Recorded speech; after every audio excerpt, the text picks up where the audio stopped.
वज़ीर मुमलिकत बराए इत्तलात फर्रुख हबीब supreme court के बाहर मीडिया से गुफ्तगू कर रहे हैं। जिस अंदाज से खरीदो फरोख्त जारी है वो किसी से ढकी छुपी नहीं है और उसके पीछे एक ही रीजन है कि वो माफिया जो एक दूसरे की शक्ल देखने को तैयार नहीं था वो आज इकट्ठा इस वजह से हुआ है क्योंकि सब ने चोरी की हुई है।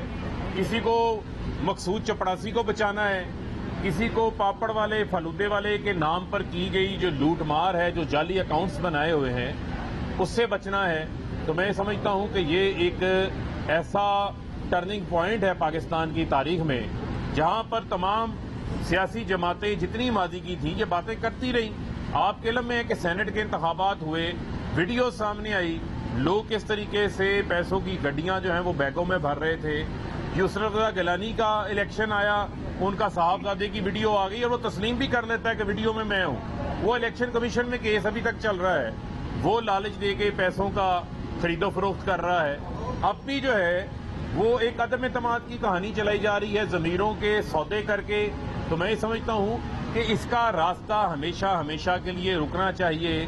जो ज़मीर खरीदने वाले हैं और जो ज़मीर बेचने वाले हैं, सबका रास्ता जो है वो हमेशा हमेशा के लिए रुकना चाहिए ताकि पाकिस्तान की जमहूरियत जो है वो मजबूत हो और एक इसका साफ और शफाफ चेहरा जो है वो निखर के आए कि क्या एक ऐसी चीज है कि आए रोज जो है वो इल्जामात लग जाते हैं, आए रोज ऐसी चीजें सामने आ जाती हैं। अब मुझे ये बताएं कि जो लोग रिजर्व सीट्स पे मुंतखब हुए हैं उनके पास क्या जवाब रह जाता है? उनका ना कोई हल्का है, ना उनकी कोई शिकायत है। वो नोटों की चमक देख के वो भी जो है वो पलटा खा जाते हैं। बुनियादी तौर के ऊपर मैं ये समझता हूँ कि जो खेल आसिफ अली जरदारी, शहबाज शरीफ, फजलुर रहमान ने लूटमार के पैसे से खेला है, मैं समझता हूँ कि इसका अब रास्ता रोकने का जो है वो वक्त है।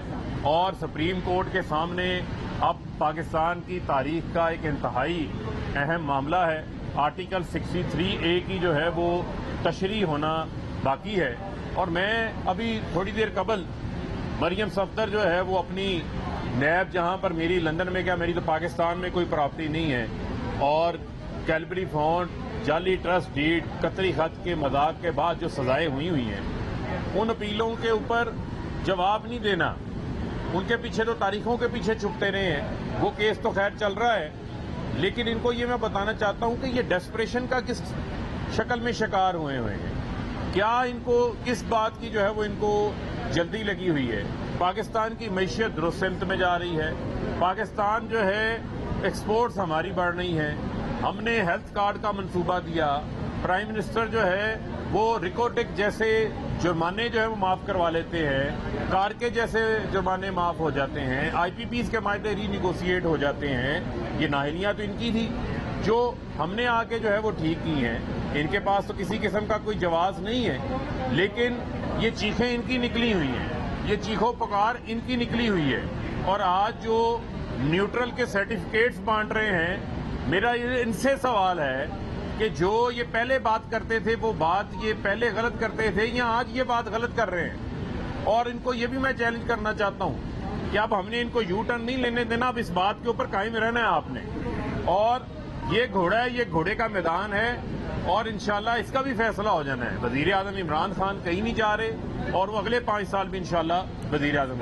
सर क्या कहेंगे आपके जो कप्तान के खिलाड़ी हैं, क्या कप्तान के हाथों से आउट ऑफ कंट्रोल तो जा रहे, जिसकी जरूरत पड़ी हुकूमत को सजाती नहीं? देखें के हवाले से साथ साथ दूसरा ये है कि चीफ जस्टिस साहब ने अभी रिमार्क्स में कहा कि अदालत चाहती है कि जो सालत का किरदार अदा करे और जमहूरियत चलती रहे, इसके बारे में देखें जो जमहूरी अमल है, जमहूरी अमल तो इंशाल्लाह जो है वो चलता रहेगा, लेकिन बुनियादी तौर के ऊपर मुझे आप ये बताएं कि ये आइन के बुनियादी आर्टिकल्स हैं जो आपको राइट ऑफ एसोसिएशन भी देते हैं, आपको पार्टी बनाने की इजाजत भी देते हैं और आपको एहतजाज का भी राइट है, आप अपनी प्रोसेशंस भी कर सकते हैं। तो लिहाजा ये कह देना कि कोई तसादम हो जाएगा, मैं समझता हूं कि तसादम अगर कोई आज तसादम की इंटेंशन से रहा है तो उसको अगर कानून की खिलाफवर्जी करेगा तो फिर कानून भी उसको अपने हाथ में लेगा। अब ये नहीं हो सकता कि आप कहें कि आप यहां जलसा नहीं कर सकते, आप वहां जलसा नहीं कर सकते। मैं समझता हूं कि इन तमाम आइन के जो बुनियादी आर्टिकल्स हैं इनको भी जो है वो सुप्रीम कोर्ट देखेगी।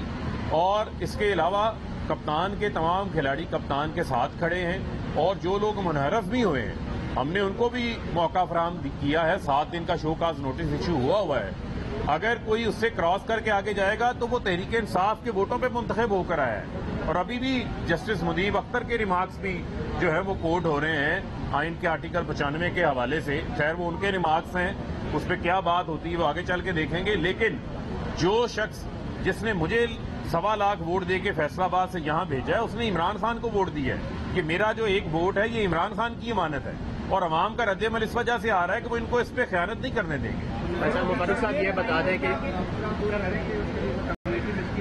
دیکھیں یقیناً دیکھیں, جہاں ہم نے پہلے بھی یہ جمہوری پروسیس ہوتا ہے اور منتخب اراکین کی بات بھی سنی جاتی ہے, ان کے گلے شکوے بھی دور کیے جاتے ہیں. ہم نے پہلے بھی کیے ہیں, اب بھی کریں گے. صاحب یہ بتائیے گا, آپ اپنے جو رہنما ان کو تو کہتے ہیں ان کو پیسے دیے گئے, کیا آپ کے اتحادی بھی ان کو بھی پیسے دیے گئے ہیں اور وہ فیصلہ کیوں نہیں کر پائے؟ دیکھیں اتحادیوں نے تو ابھی کوئی فیصلہ کیا ہی نہیں ہے. فی الحال تو وہ حکومتی اتحاد میں شامل ہیں, کابینہ کا بھی حصہ ہے.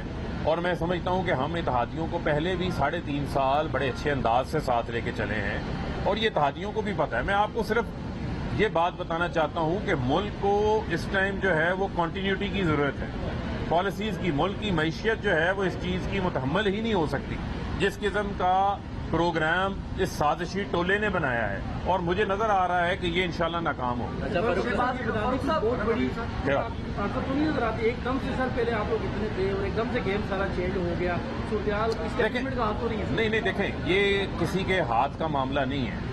معاملہ صرف اور صرف یہ ہے کہ جنہوں نے لوٹ مار کی ہوئی ہے وہ جس دن سے عمران خان نے حلف اٹھایا ان کے خلاف سازش کر رہے ہیں. جس دن سے حلف اٹھایا. وزیر مملکت برائے اطلاعات فروخ حبیب سپریم کورٹ کے باہر میڈیا سے گفتگو کر رہے تھے.